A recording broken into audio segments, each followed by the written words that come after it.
साथियों, वाईएम क्लासेस में आपका तहे दिल से स्वागत है। राघव सीरीज में हम लोग पुनः एक बार फिर महत्वपूर्ण प्रश्नों के साथ हाजिर हुए हैं, जिसमें आपका पहला प्रश्न है। बिना देरी किए हुए हम प्रश्नों पे आते हैं। मेरा संघर्ष पुस्तक किसकी रचना है, या मेरी संघर्ष किसकी रचना है? इस प्रश्न का आंसर आप बताइए कमेंट के द्वारा। अगर आप नए हैं तो हमारे चैनल को प्लीज सब्सक्राइब कर लीजिएगा। हमारा उद्देश्य नहीं है कि हम आपका टाइम वेस्ट करें, आप सीधे सीधे प्रश्नों पर आइए और प्रश्नों को हल करिए कम समय में। तो मेरा संघर्ष पुस्तक किसकी लेखक है? यह है हिटलर। हिटलर का आप नाम सुने होंगे, उसी की पुस्तक है मेरा संघर्ष। और यह एक तानाशाह है हिटलर। और हिटलर ने कहा था कि अगर गोरखाओं की पलटन मिल जाती है, जैसे कि हमारे देश में गोरखा पलटन है, और उन्होंने कहा था कि अगर गोरखाओं की पलटन मिल जाती है तो हम पूरे विश्व में फतह हासिल कर सकते हैं। इतनी ताकतवर है हम लोग की गोरखा पलटन। तो उन्हीं की तरह हिटलर का पुस्तक है मेरा संघर्ष। प्रश्न नंबर 2 की बात करते हैं। संयुक्त राष्ट्र संघ की स्थापना कब हुआ? जो संयुक्त राष्ट्र संघ है, इसकी स्थापना कब हुआ? तो 24 अक्टूबर 1945 को हुआ। कब हुआ? 24 अक्टूबर 1945 को संयुक्त राष्ट्र संघ की स्थापना हुआ। ईवीएम का पूरा नाम है electronic voting machine. Electronic voting machine. जब चुनाव होता है भारत में, लोकसभा का हो या विधानसभा का हो, तो इस मशीन पे उंगलियां उठने लगती हैं कि इस मशीन में गड़बड़ी है। जो भी हो, जिसकी सरकार रहती है, कहीं ना कहीं उसका भी इसमें उद्देश्य रहता है। और आगे कौन जानता है क्या इस मशीन की खासियत है कि पुनः एक बार फिर वही सत्ता में आ जाते हैं। फिर भी राजनीति में कौन जानता है क्या कहानी है, ये हम लोग को नहीं पता। सिर्फ और सिर्फ हमें प्रश्नों से मतलब है कि कौन सा प्रश्न एग्जाम में आएगा। तो चलिए बिना उधर दिमाग लगाए यहाँ पे लगाइए कि गोरखपुर किस नदी के किनारे स्थित है। गोरखपुर बहुत चर्चित नाम है। इसी के सदस्य यानी सांसद थे माननीय योगी आदित्यनाथ, और वहीं से उन्होंने सीधे मुख्यमंत्री पद धारण किए उत्तर प्रदेश के। तो गोरखपुर भगवान गोरखनाथ का मंदिर है। और यह गोरखपुर किस नदी के किनारे स्थित है? तो राप्ती नदी के किनारे स्थित है। राप्ती नदी। प्रश्न नंबर 5। दर्पण के पीछे किसकी परत होती है? जब कोई भी व्यक्ति अपना चेहरा दर्पण में देखता है, मिरर में देखता है, तो उसके पीछे जो कलई किया होता है वह कौन सा तत्व होता है, कौन सा केमिकल होता है, जिससे कि हम लोग का चेहरा दिखता है? बताइए, कमेंट में दीजिए, नहीं तो फिर हम तो बताने का काम करेंगे ही। तो होता है सिल्वर नाइट्रेट। Silver nitrate. प्रश्न नंबर 6। द्रवित पेट्रोलियम गैस में किन गैसों का मिश्रण होता है? तो प्रोपेन और ब्यूटेन का होता है। प्रोपेन और ब्यूटेन का मिश्रण होता है।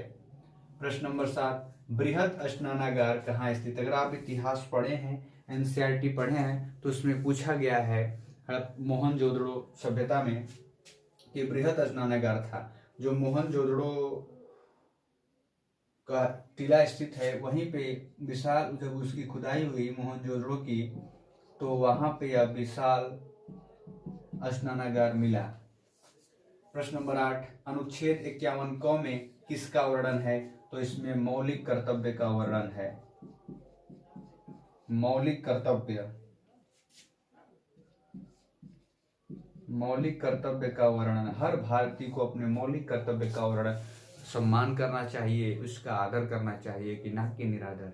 अगर आप राष्ट्रगान सुन रहे हैं या आपके कानों तक राष्ट्रगान की आवाज सुनाई दे रहा है, तो आप गाने का अधिकार नहीं है। आपको गा सकते हैं, नहीं भी गा सकते हैं, लेकिन ये आपको अधिकार है और मौलिक अधिकार है कि आप अपने स्थान पे जब तक राष्ट्रगान चल रहा है शांतिपूर्वक सावधान मुद्रा में खड़े रहें। बहुत सारे मौलिक कर्तव्य हैं, 11 मौलिक कर्तव्य हैं और इन 11 मौलिक कर्तव्य का आप पालन करते रहें अगर आप सच्चे भारतीय हैं और देशभक्त हैं तो। चलिए प्रश्न नंबर आगे बात करते हैं। प्रश्न नंबर 9, राज्यपाल पद के लिए न्यूनतम आयु की सीमा कितनी होनी चाहिए?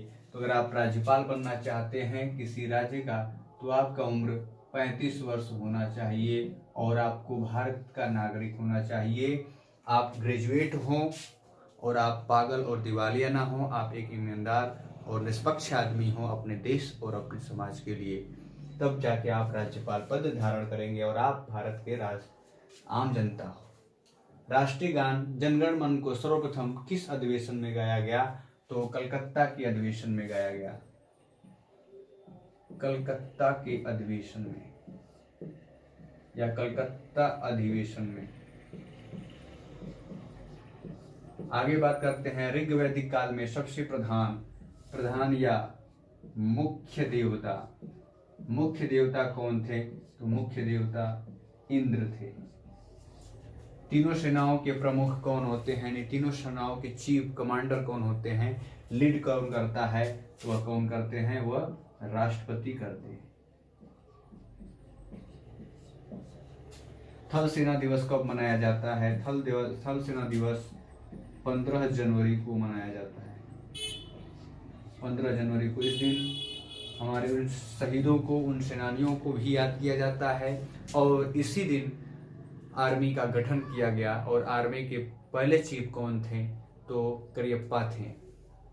विश्व की सबसे बड़ी झील कौन सी है? तो कैस्पियन सागर झील है। कैस्पियन सागर झील।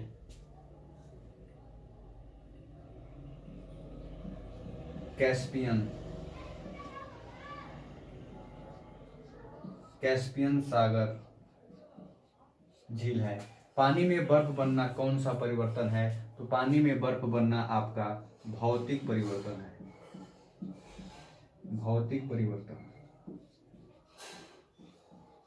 अगर आप नए हैं तो प्लीज हमारे चैनल को सब्सक्राइब कर लें और अंत तक हमारे चैनल में बनने के लिए आपका बहुत बहुत धन्यवाद। पुनः एक बार फिर इन सारे प्रश्नों को देख लेते हैं, रिवाइज कर ले सकते हैं, रिकॉल कर लेते हैं, क्योंकि हमने सारे प्रश्नों का आंसर आपको दे दिए। इन सबको प्रश्नों को एक बार और देखते हैं। मेरा संघर्ष पुस्तक है हिटलर का। संयुक्त राष्ट्र संघ की स्थापना 24 अक्टूबर 1945 को हुआ।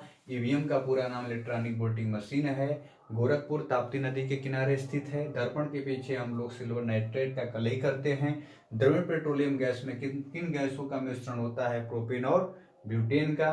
बृहद स्नानागार आपके मोहनजोदड़ो में मिले। अनुच्छेद 51 में मौलिक कर्तव्य है, जो कि मौलिक कर्तव्य आपका 11 है। राज्यपाल पद के लिए न्यूनतम आयु 35 वर्ष। राष्ट्रीय गान जनगण मन को सर्वप्रथम कलकत्ता अधिवेशन में गाया गया।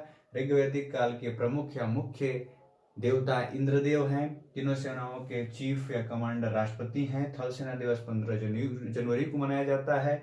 विश्व की सबसे बड़ी झील कैस्पियन सागर है और पानी से बर्फ बनना और बर्फ से पानी बनना ये आपकी भौतिक क्रिया है। तो आज की वीडियो में बस इतना ही। मिलते हैं नेक्स्ट वीडियो में महत्वपूर्ण प्रश्नों के साथ। अगर आपको वीडियो अच्छा लगा तो प्लीज शेयर कर दीजिए दोस्त, क्योंकि कहते हैं ना कि बुद्ध से तालाब भरता है और हमारा छोटा सा परिवार आगे चल के बड़ा परिवार बने। आप उसमें सहयोग दें, सहभागिता दें।